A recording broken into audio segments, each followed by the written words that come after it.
Alam nyo po ba na may setting sa ating mga cellphone na dapat nakatoggle on para kung sakali man na makalimutan natin yung password ng ating Facebook, TikTok or any application or website na kinakailangan ng password ay dito natin makikita yung ating mga password. So kung interesado ka at gusto mong malaman kung paano, sundan nyo lamang po ang video na to.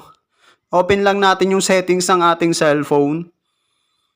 Scroll up. Tap Google. Tap all services. Scroll up.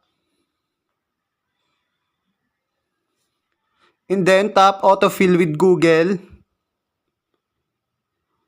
And then dito po ay dapat nakatoggle on itong use autofill with Google para kung sakali man na makalimutan natin yung ating mga password ay automatic po ay masisave ito. At makikita natin ito sa ating Google Chrome. So para makita yan, punta lang tayo sa ating Google Chrome at i-open natin. At once na open na natin yung ating Google Chrome ay itap lang natin itong logo icon sa right upper side. Tap Google Password Manager. At dito na po natin makikita yung mga application na kung saan na may mga password. So tap lang natin.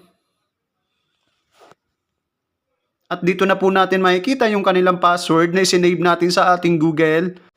So that's it guys. So sana may natutunan kayo sa tutorial ko na ito. And kung sakali na gusto nyo nga pala ang video na to, please like, share, and subscribe. Hit the notification bell para lagi kayong updated sa mga video tutorial ko. At maraming salamat po.